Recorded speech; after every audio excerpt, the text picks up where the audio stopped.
Pernahkah kamu berkata dalam hati, "Aku seperti ini karena masa laluku. Aku tidak percaya diri karena dulu sering diremehkan.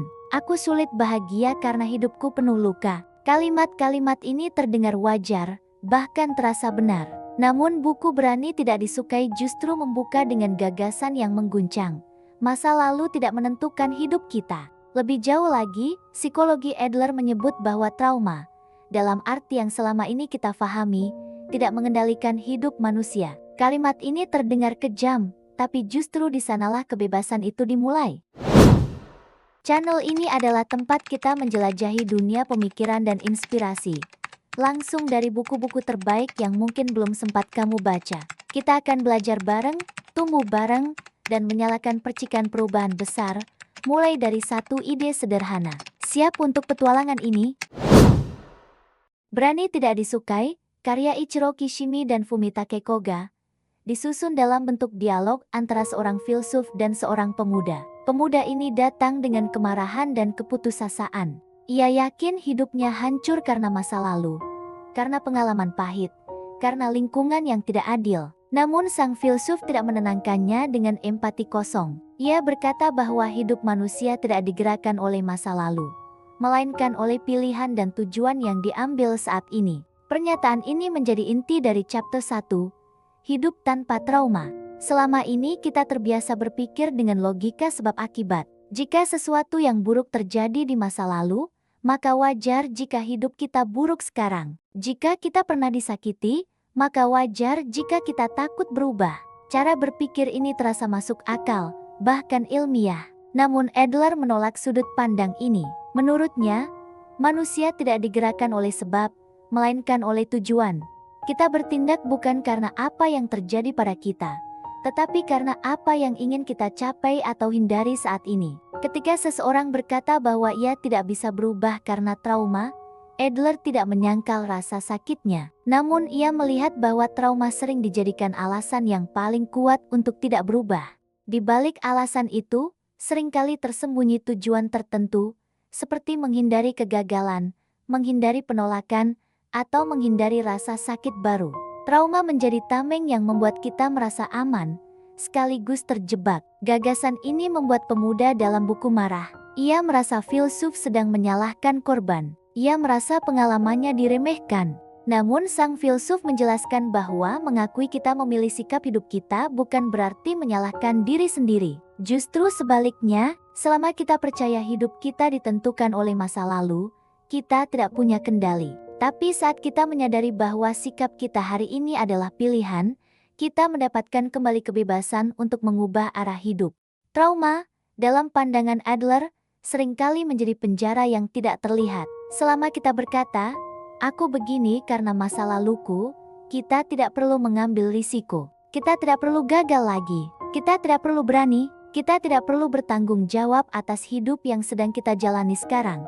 Tanpa sadar, kita menyerahkan kendali hidup kita kepada sesuatu yang sudah berlalu dan tidak bisa kita ubah. Buku ini tidak mengatakan bahwa luka masa lalu itu palsu. Rasa sakit itu nyata, pengalaman pahit itu nyata. Yang ditolak adalah keyakinan bahwa karena itu semua terjadi, maka kita tidak punya pilihan hari ini. Adler tidak menghapus masa lalu, tetapi ia menolak menjadikannya penentu masa depan. Masa lalu boleh menjadi cerita, tetapi bukan penguasa hidup kita.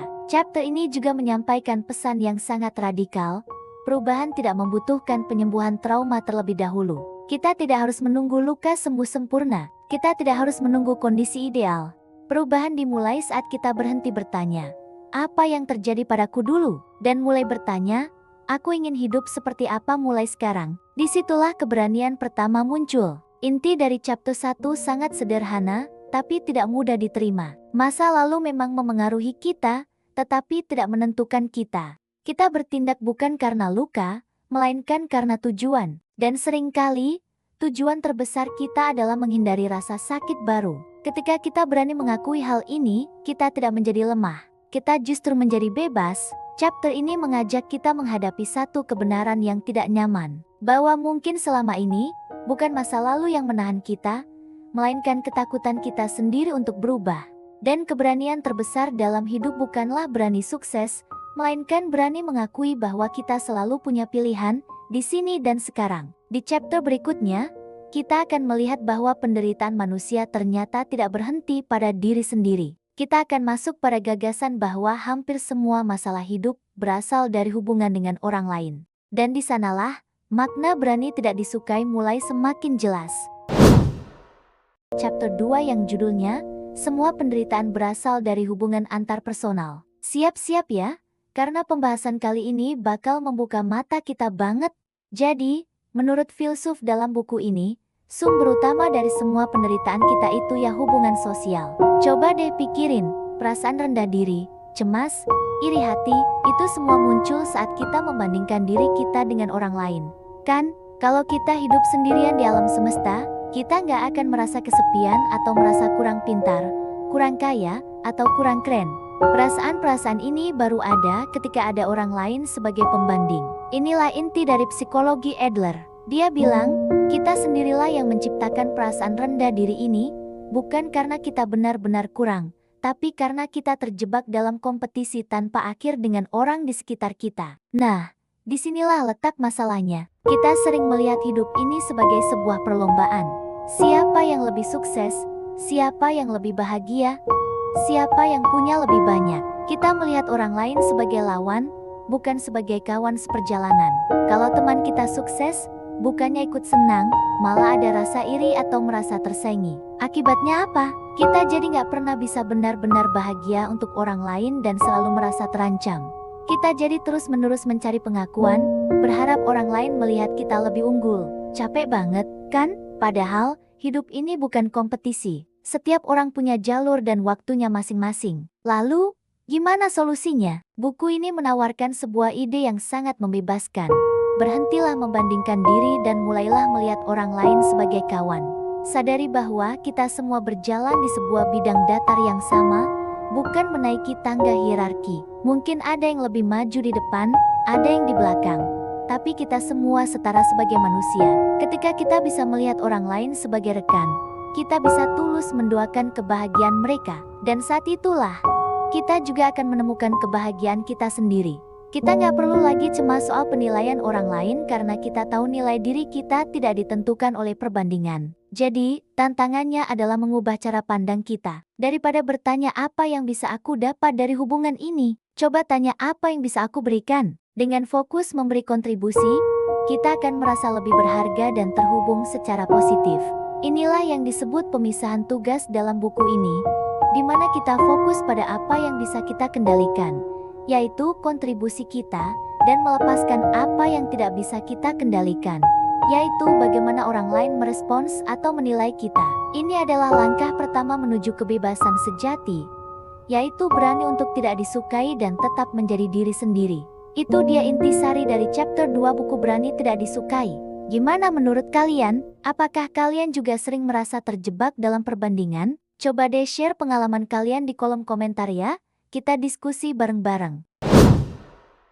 Pernahkah kamu merasa lelah karena terus memikirkan pendapat orang lain? Kamu sudah berusaha sebaik mungkin, tapi tetap cemas apakah orang lain menyukaimu, menghargaimu, atau menilaimu cukup baik. Kamu ingin hidup tenang, tapi pikiranmu selalu sibuk memikirkan reaksi orang lain. Jika itu terasa familiar, maka chapter ini adalah titik balik paling penting dalam Berani Tidak Disukai. Karena disinilah buku ini memperkenalkan konsep yang bisa mengubah cara kita hidup sepenuhnya, memisahkan tugas kita dan tugas orang lain. Dalam Berani Tidak Disukai, karya Ichiro Kishimi dan Fumitake Koga, chapter 3 menjadi salah satu bagian paling revolusioner. Sang filsuf menjelaskan kepada pemuda bahwa sebagian besar penderitaan manusia muncul karena kita mencampuri tugas yang bukan milik kita. Kita ingin orang lain berubah sesuai harapan kita. Kita ingin orang lain memahami niat kita. Kita ingin orang lain menyukai kita. Padahal semua itu bukan tugas kita. Saat kita mengambil alih tugas orang lain, hidup kita mulai dipenuhi kecemasan dan kemarahan. Konsep pemisahan tugas terdengar sederhana, tetapi dampaknya sangat dalam. Adler menjelaskan bahwa setiap masalah bisa dilihat dengan satu pertanyaan sederhana. Siapa yang menanggung akibat dari pilihan ini? Jika akibatnya ditanggung oleh orang lain, maka itu adalah tugas orang lain. Tugas kita hanya sebatas melakukan apa yang bisa kita lakukan dengan jujur dan bertanggung jawab. Penilaian, penerimaan, atau penolakan dari orang lain bukan wilayah kendali kita. Pemuda dalam buku ini menolak gagasan tersebut. Ia merasa bahwa jika kita tidak peduli pada reaksi orang lain, maka hidup akan menjadi egois dan dingin. Namun sang filsuf menjelaskan perbedaannya. Memisahkan tugas bukan berarti tidak peduli. Memisahkan tugas berarti menghormati kebebasan orang lain. Sama seperti kita ingin kebebasan atas hidup kita sendiri. Saat kita berhenti memaksakan kehendak, hubungan justru menjadi lebih sehat. Banyak konflik dalam hidup lahir dari keinginan untuk mengendalikan. Orang tua ingin anaknya mengikuti jalan tertentu. Pasangan ingin pasangannya berubah. Atasan ingin bawahannya berpikir dengan cara yang sama. Semua ini berangkat dari niat yang terlihat baik, tetapi berujung pada penderitaan. Karena kita mencoba mengendalikan sesuatu yang tidak bisa kita kendalikan, pilihan orang lain. Chapter ini menegaskan bahwa kebahagiaan tidak akan pernah datang selama kita hidup untuk memenuhi ekspektasi orang lain. Selama kita terus bertanya, apakah mereka akan menyukaiku? Hidup kita berada di tangan orang lain. Kita bekerja keras bukan karena kita ingin berkembang, tetapi karena takut ditolak. Kita bersikap baik bukan karena tulus, tetapi karena ingin diterima. Dan di titik itu, kita kehilangan diri kita sendiri. Sang filsuf menyampaikan satu kebenaran yang tidak nyaman. Kamu tidak bertanggung jawab atas perasaan orang lain.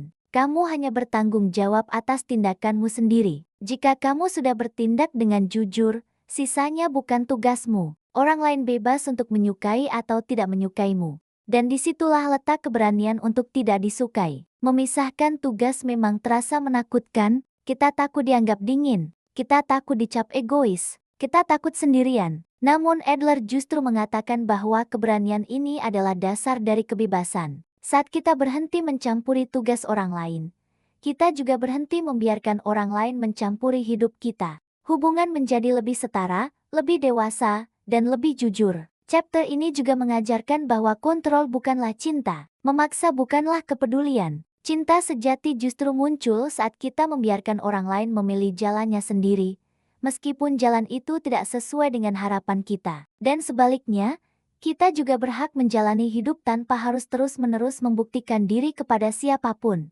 Pada akhirnya, chapter 3 menantang kita dengan satu pertanyaan sederhana namun mendalam, hidupmu ini milik siapa? Jika setiap keputusanmu masih ditentukan oleh ketakutan akan penilaian orang lain, maka mungkin kamu masih hidup dalam tugas orang lain.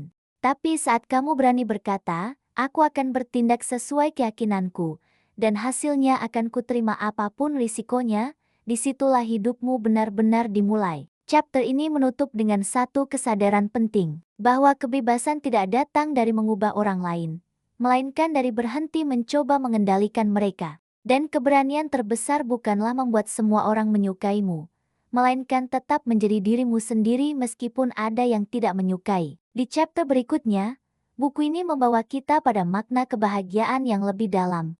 Tentang bagaimana manusia hanya bisa benar-benar bahagia saat merasa menjadi bagian dari sesuatu yang lebih besar dari dirinya sendiri. Di sanalah konsep kontribusi dan rasa memiliki mulai diperkenalkan. Pernah nggak sih kalian merasa hampa? Merasa seperti ada sesuatu yang hilang dalam hidup? Padahal sepertinya semua baik-baik saja.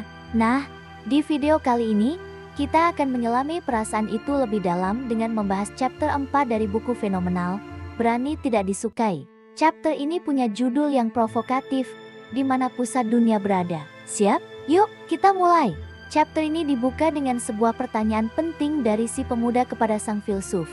Bagaimana caranya kita bisa lepas dari kompetisi dan menjadi diri sendiri seutuhnya? Jawabannya ternyata ada pada sebuah konsep yang disebut perasaan berkomunitas. Ini bukan sekadar tentang tinggal di satu lingkungan atau punya banyak teman. Ini adalah tentang mengubah cara kita memandang dunia dan hubungan kita dengan orang lain. Sang filsuf menjelaskan bahwa banyak dari kita secara tidak sadar hidup dengan menempatkan aku sebagai pusat dunia. Kita melihat orang lain sebagai alat untuk memenuhi keinginan kita, sebagai lawan dalam kompetisi, atau sebagai penonton yang menilai setiap gerak-gerik kita. Pola pikir ini, yang disebut gaya hidup memusatkan diri pada diri sendiri, adalah akar dari banyak masalah, termasuk perasaan hampa dan kesepian. Kenapa? Karena saat kita hanya fokus pada aku, kita akan terus-menerus bertanya, apa yang bisa orang ini berikan untukku? Atau bagaimana pendapat mereka tentangku? Hidup jadi terasa seperti pertarungan tanpa henti. Kita selalu waspada, selalu curiga, dan akhirnya merasa lelah dan terisolasi. Coba deh kita renungkan sejenak. Pernah nggak kita merasa kesal saat teman tidak membalas budi baik kita? Atau merasa cemas memikirkan apa yang orang lain katakan tentang kita di belakang? Itu adalah tanda-tanda kita masih terperangkap dalam pola pikir aku sentris. Kita melihat hubungan sebagai transaksi, bukan sebagai kemitraan. Kita melihat orang lain sebagai ancaman, bukan sebagai kawan seperjalanan. Nah, psikologi Adler menawarkan sebuah pergeseran paradigma yang luar biasa. Alih-alih menjadikan aku sebagai pusat, kita diajak untuk melihat diri kita sebagai bagian dari sebuah komunitas yang lebih besar. Pusat dunia itu bukan ada di dalam diri kita, melainkan ada di dalam hubungan antar manusia itu sendiri. Kita bukan pusat dari peta, tapi kita adalah salah satu titik penting di dalam peta yang luas itu. Dengan mengadopsi perasaan berkomunitas ini, cara kita memandang hubungan akan berubah total. Kita tidak lagi bertanya apa yang bisa kudapatkan, tapi mulai bertanya, apa yang bisa kuberikan kepada orang lain? Pertanyaan ini adalah kunci untuk membuka pintu kebahagiaan sejati. Sang filsuf menegaskan bahwa semua masalah hubungan antar manusia muncul karena kita mencoba mencampuri urusan orang lain, atau sebaliknya, membiarkan orang lain mencampuri urusan kita. Perasaan berkomunitas membantu kita membangun hubungan horizontal, di mana tidak ada yang lebih tinggi atau lebih rendah. Kita semua setara, meskipun peran kita berbeda. Kita adalah kawan, bukan lawan. Lalu, bagaimana cara praktis untuk membangun perasaan berkomunitas ini? Ada 3 pilar utama yang diajarkan oleh Adler: penerimaan diri, kepercayaan pada orang lain, dan kontribusi pada orang lain. Penerimaan diri berarti kita menerima diri kita apa adanya, dengan segala kelebihan dan kekurangan, tanpa harus menjadi sempurna. Ini bukan pasrah, tapi jujur pada diri sendiri. Kepercayaan pada orang lain berarti kita mempercayai orang lain tanpa syarat. Mungkin terdengar naif dan berisiko, tapi menurut Adler, inilah satu-satunya cara untuk membangun hubungan yang dalam dan tulus. Jika kita memulai hubungan dengan rasa curiga, kita tidak akan pernah benar-benar terhubung. Dan yang terakhir, pilar terpenting, kontribusi pada orang lain. Inilah puncak dari perjalanan kita. Kebahagiaan, menurut Adler, adalah perasaan telah berkontribusi. Ketika kita merasa berguna bagi komunitas, entah itu keluarga, teman, atau masyarakat luas, kita akan merasakan nilai diri yang sejati. Perasaan hampa yang selama ini kita rasakan akan sirna, digantikan oleh rasa penuh dan bermakna. Kontribusi ini tidak harus berupa hal-hal besar, tersenyum pada orang asing, membantu rekan kerja, atau sekadar mendengarkan keluh kesah teman. Itu semua adalah bentuk kontribusi yang berharga. Saat kita berkontribusi, kita tidak lagi memikirkan apakah orang lain akan membalasnya. Kita melakukannya karena itulah cara kita merasakan kebahagiaan. Kita beralih dari penerima menjadi pemberi. Pergeseran dari aku ke kita ini adalah sebuah revolusi mental. Ini membebaskan kita dari beban untuk selalu menjadi pusat perhatian dan dari ketakutan akan penilaian orang lain.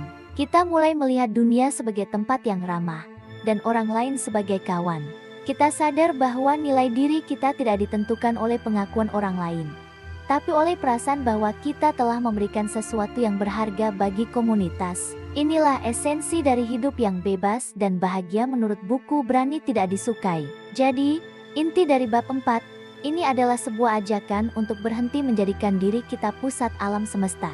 Mari kita mulai melihat diri kita sebagai bagian dari sebuah tarian kehidupan yang indah, di mana setiap orang memiliki perannya masing-masing. Mulailah dengan menerima diri sendiri, percayai orang lain, dan carilah cara untuk berkontribusi. Dengan begitu, kita tidak hanya akan menemukan kebahagiaan, tapi kita juga akan membantu menciptakan dunia yang lebih baik untuk semua. Perasaan hampa itu akan lenyap, digantikan oleh perasaan terhubung dan bermakna yang mendalam. Terima kasih banyak sudah menyimak sampai akhir. Semoga pembahasan ini bisa memberikan perspektif baru bagi kita semua. Pernah nggak sih kamu merasa terjebak dalam rutinitas yang itu-itu saja? Ingin sekali berubah, tapi ada suara di dalam kepala yang bilang, nanti dulu deh, atau kayaknya susah banget. Kamu nggak sendirian kok, banyak dari kita merasakan hal yang sama. Pertanyaannya, kenapa kita begitu takut untuk berubah? Padahal, jauh di lubuk hati, kita tahu perubahan itu perlu untuk hidup yang lebih baik. Nah, hari ini kita akan bedah tuntas topik ini, terinspirasi dari buku fenomenal Berani Tidak Disukai. Buku ini menawarkan sudut pandang yang sangat menarik dari psikologi Adler. Menurut Adler, masalahnya bukan karena kita tidak mampu berubah. Sebenarnya, kita punya semua kekuatan yang kita butuhkan. Lalu, apa dong yang menghalangi kita? Jawabannya sederhana, kita sendiri yang memutuskan untuk tidak berubah. Loh, kok bisa begitu? Coba kita pikirkan lebih dalam. Bertahan di zona nyaman, meskipun kita tidak bahagia, rasanya lebih aman. Kita sudah tahu apa yang akan terjadi, sudah terbiasa dengan masalah yang ada. Mengambil langkah untuk berubah itu seperti melompat ke tempat yang tidak kita kenal. Penuh ketidakpastian, penuh risiko. Inilah yang membuat kita ragu. Kita takut kehilangan apa yang sudah kita miliki. Takut menghadapi penolakan dari orang lain, dan takut gagal. Misalnya, kamu gak suka pekerjaanmu sekarang dan punya mimpi membuka usaha sendiri. Tapi kamu takut kehilangan gaji bulanan yang stabil. Takut diejek teman kalau gagal. Takut prosesnya terlalu sulit. Rasa takut inilah yang akhirnya membuatmu memilih untuk tetap bertahan, meskipun setiap hari kamu merasa tidak bersemangat. Ini adalah keputusan bawah sadar untuk tidak mengambil risiko demi kenyamanan yang sementara. Buku Berani Tidak Disukai mengajarkan kita bahwa semua perasaan, termasuk rasa minder atau tidak bahagia, sebenarnya adalah alat yang kita ciptakan sendiri untuk mencapai tujuan tertentu. Tujuannya, agar kita punya alasan untuk tidak berubah dan menghindari tantangan. Jadi, kalau kamu bilang, aku orangnya pemalu, jadi aku nggak bisa presentasi, itu sebenarnya adalah cara kamu untuk menghindari tugas presentasi tersebut. Kamu menggunakan sifat pemalu sebagai tameng. Lalu, bagaimana caranya keluar dari lingkaran setan ini? Kuncinya adalah keberanian. Tapi, keberanian di sini bukan berarti kita harus jadi pahlawan super tanpa rasa takut. Keberanian adalah sebuah keputusan. Keputusan untuk berhenti mencari alasan dan mulai mengambil tanggung jawab atas hidup kita sendiri. Keputusan untuk menerima bahwa kita tidak bisa menyenangkan semua orang. Keputusan untuk fokus pada apa yang bisa kita kontrol, yaitu pikiran dan tindakan kita saat ini. Keberanian untuk berubah dimulai dari langkah kecil. Terima bahwa masa lalu tidak menentukan masa depanmu. Kamu bukan korban dari keadaan. Kamu adalah pilot dari hidupmu sendiri. Setiap hari, kamu punya pilihan untuk mengarahkan kapalmu ke tujuan yang baru. Mungkin awalnya terasa berat dan menakutkan, tapi setiap langkah kecil akan membangun kepercayaan dirimu. Jadi, berani untuk tidak disukai bukan berarti kita harus jadi orang yang menyebalkan. Ini tentang memiliki keberanian untuk menjalani hidup sesuai nilai-nilai kita sendiri. Bahkan jika itu berarti ada orang yang tidak setuju atau tidak suka. Karena pada akhirnya, kebahagiaan sejati datang dari hidup yang otentik, bukan dari validasi orang lain. Mulai sekarang, yuk kita coba ambil satu langkah kecil untuk berubah. Apa satu hal yang selama ini kamu tunda karena takut? Tulis di kolom komentar ya, kita saling menyemangati. Ingat, perubahan adalah sebuah pilihan, dan keberanian untuk memilih ada di tanganmu. Terima kasih sudah menonton sampai akhir. Pernahkah kamu tahu apa yang seharusnya kamu lakukan, tapi tetap tidak melakukannya? Kamu paham bahwa hidupmu perlu berubah? Kamu sadar bahwa caramu sekarang tidak membuatmu bahagia, namun langkah itu tak kunjung diambil. Bukan karena kamu tidak mampu, melainkan karena kamu takut. Chapter ini berbicara tepat tentang ketakutan itu. Bukan ketakutan akan gagal, melainkan ketakutan yang lebih dalam, ketakutan untuk berubah. Dalam Berani Tidak Disukai, karya Ichiro Kishimi dan Fumitake Koga, keberanian bukanlah konsep tambahan. Keberanian adalah fondasi dari semua perubahan. Setelah membahas trauma, perbandingan, pemisahan tugas, kontribusi, dan hidup di sini dan sekarang, sang filsuf membawa pemuda pada satu kesimpulan penting, yang menghalangi manusia bukanlah masa lalu, bukan lingkungan, bukan kemampuan, tetapi kurangnya keberanian. Pemuda itu protes. Ia berkata bahwa perubahan membutuhkan kemampuan, bahwa tidak semua orang bisa berani. Namun sang filsuf menjelaskan bahwa keberanian bukan bakat. Keberanian adalah keputusan, keputusan untuk menanggung risiko sosial. Karena setiap perubahan, sekecil apapun, selalu membawa risiko. Risiko tidak disukai, risiko disalahpahami, risiko gagal di hadapan orang lain. Psikologi Adler melihat ketakutan bukan sebagai tanda kelemahan, melainkan sebagai sinyal. Ketika kita takut berubah, seringkali itu karena perubahan akan mengguncang posisi kita dalam hubungan dengan orang lain. Kita takut tidak lagi diterima, takut kehilangan peran, takut sendirian. Dan demi menghindari risiko itu, kita memilih tetap berada dalam keadaan yang tidak membahagiakan, karena setidaknya keadaan itu familiar. Chapter ini menegaskan bahwa kenyamanan seringkali lebih berbahaya daripada kesulitan. Hidup yang tidak membahagiakan tetapi familiar terasa lebih aman daripada hidup yang belum jelas tetapi jujur. Maka banyak orang bertahan dalam hubungan yang tidak sehat, pekerjaan yang menguras, dan peran yang menekan, bukan karena tidak ada jalan keluar, tetapi karena tidak berani mengambilnya. Sang filsuf menyampaikan satu gagasan yang menusuk, bahwa banyak orang tidak berubah bukan karena hidup mereka sulit, tetapi karena mereka masih mendapatkan sesuatu dari penderitaan itu. Bisa berupa simpati, perhatian, atau alasan untuk tidak bertanggung jawab. Selama penderitaan masih memberi keuntungan psikologis, perubahan akan selalu ditunda. Keberanian dalam pandangan Adler bukan berarti melawan dunia. Keberanian berarti menerima bahwa kita tidak bisa mengendalikan hasil, hanya bisa memilih sikap. Kita bisa berbuat benar menurut keyakinan kita, meskipun tidak ada jaminan bahwa orang lain akan menyetujui. Di titik inilah, keberanian untuk tidak disukai menjadi nyata, bukan sekadar slogan. Chapter ini juga menekankan bahwa keberanian tidak muncul setelah kita siap. Keberanian justru membuat kita siap. Kita tidak menunggu rasa percaya diri untuk bertindak. Kita bertindak, lalu kepercayaan diri menyusul. Selama kita menunggu rasa aman, kita akan terus menunda hidup. Pemuda dalam buku ini mulai menyadari bahwa ketakutannya selama ini bukan berasal dari masa lalu, melainkan dari bayangan masa depan. Bayangan tentang penolakan, kegagalan, dan kesepian. Namun sang filsuf menegaskan bahwa masa depan tidak bisa dihindari dengan berdiam diri. Tidak memilih pun adalah pilihan, dan seringkali pilihan itu membawa konsekuensi yang lebih berat. Chapter ini mengajak kita untuk melihat keberanian secara lebih sederhana. Keberanian bukan aksi heroik, keberanian adalah hal-hal kecil yang konsisten. Mengatakan tidak ketika perlu, mengatakan jujur meski tidak nyaman, melangkah meski ragu, hidup sesuai nilai, bukan sesuai ketakutan. Pada akhirnya, Chapter 6 menyampaikan satu pesan yang sangat jujur, bahwa perubahan selalu menyakitkan, tapi stagnasi perlahan mematikan. Bahwa hidup yang berani bukan hidup tanpa takut, melainkan hidup yang tidak dikendalikan oleh ketakutan. Dan bahwa satu-satunya cara untuk benar-benar hidup adalah menerima risiko menjadi diri sendiri.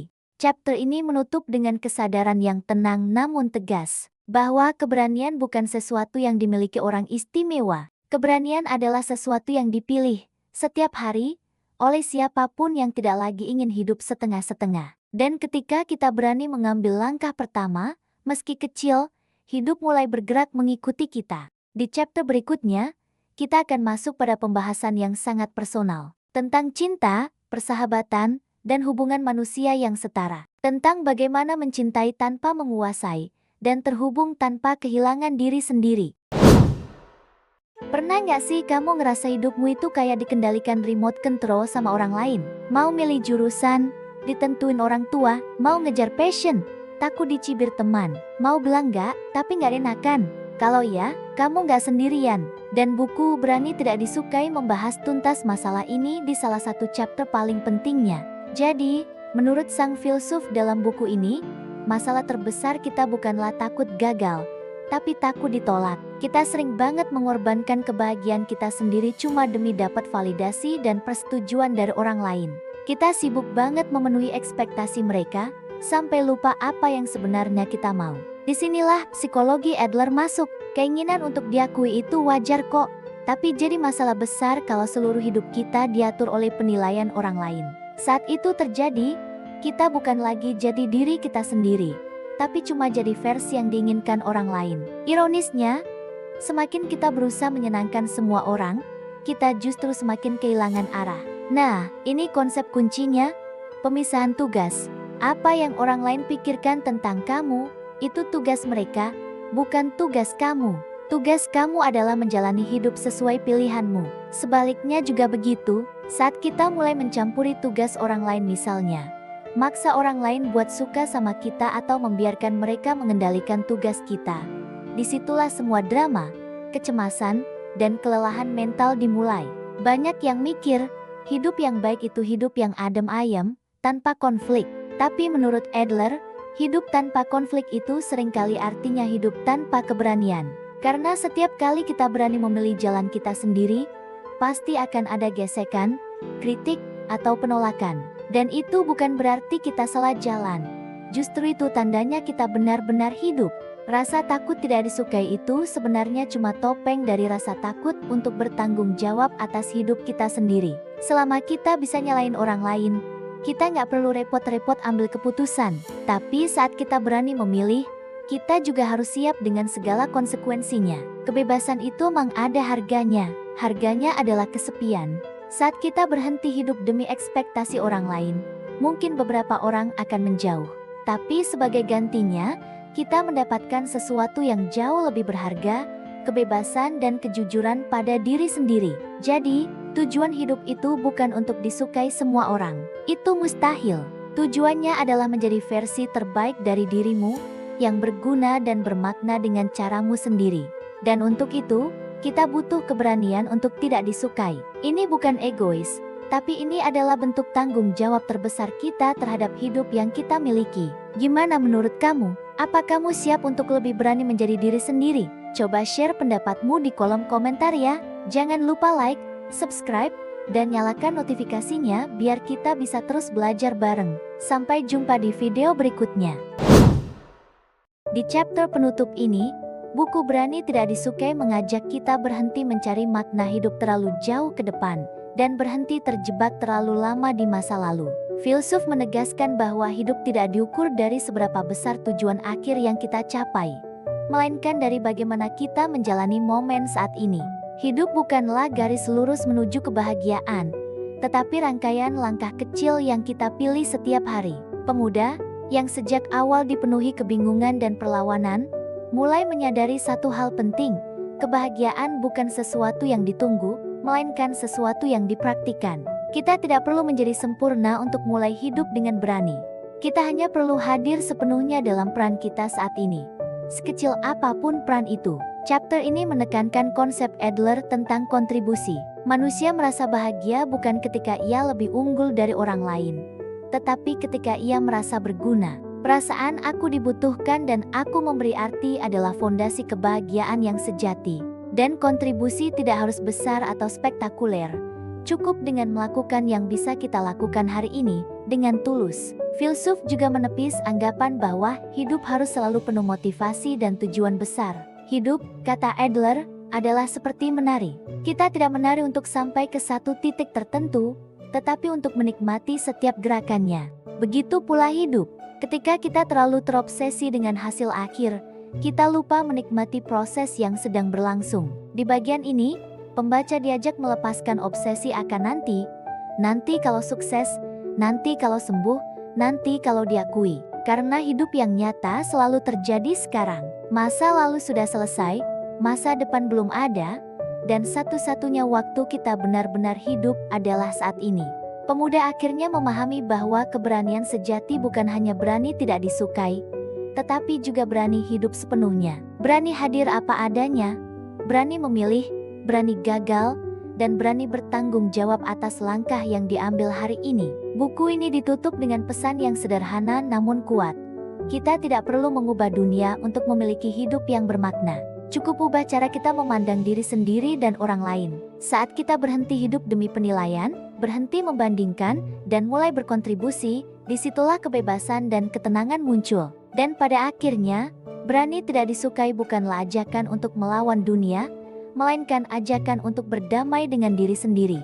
Karena ketika kita berani hidup sebagai diri kita yang sebenarnya, hidup apapun bentuknya sudah cukup layak untuk dijalani. Jangan lupa tekan tombol subscribe dan nyalakan loncengnya, jadi kamu gak akan ketinggalan video baru dari kita. Terima kasih sudah mampir, dan sampai jumpa di video selanjutnya.